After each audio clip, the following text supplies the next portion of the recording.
There was a relative of Naomi's husband, a man of great wealth, of the family of Elimelech. His name was Boaz.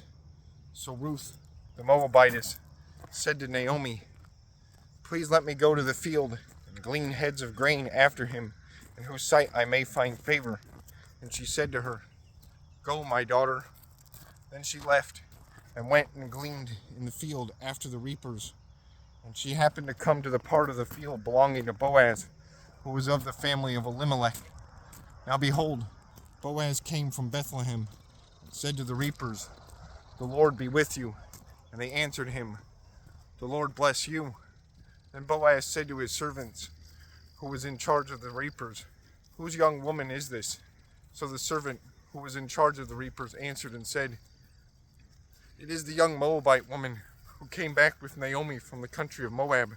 And she said, "Please let me glean and gather after the reapers among the sheaves." So she came and has continued from morning until now, though she rested a little in the house. Then Boaz said to Ruth, "You will listen, my daughter, will you not? Do not go to glean in another field, nor go from here, but stay close by my young women. Let your eyes be on the field which they reap, and go after them. Have I not commanded the young men not to touch you? And when you are thirsty, go to the vessels and drink from what the young men have drawn." So she fell on her face, bowed down to the ground, and said to him, "Why have I found favor in your eyes, that you should take notice of me, since I am a foreigner?" And Boaz answered and said to her, "It has been fully reported to me all that you have done for your mother-in-law since the death of your husband, and how you have left your father and your mother and the land of your birth, and have come to a place whom you did not know before. The Lord repay your work, and a full reward be given you by the Lord God of Israel, under whose wings you have come for refuge." Then she said, "Let me find favor in your sight, my Lord.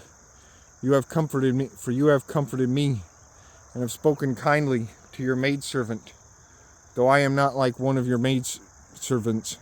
Now Boaz said to her at mealtime, "Come here and eat of the bread, and dip your piece of bread in the vinegar." She sat beside the reapers, and he passed parched grain to her. And she ate and was satisfied, and kept some back. And when she rose up to glean, Boaz commanded his young men, saying, "Let her glean among the sheaves, and do not reproach her. Also, let grain from the bundles fall purposely for her. Leave it that she may glean, and do not rebuke her."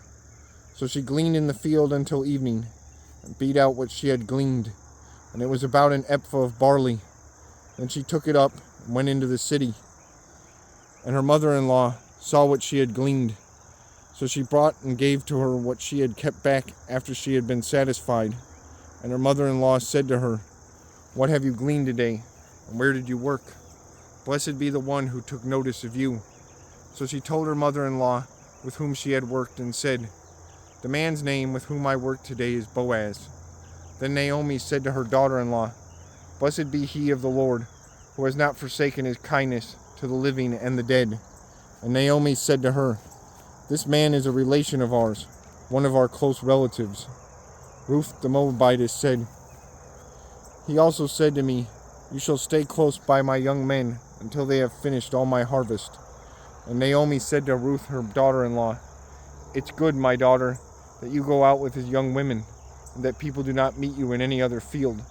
So she stayed close by the young women of Boaz, to glean until the end of barley harvest and wheat harvest, and she dwelt with her mother-in-law.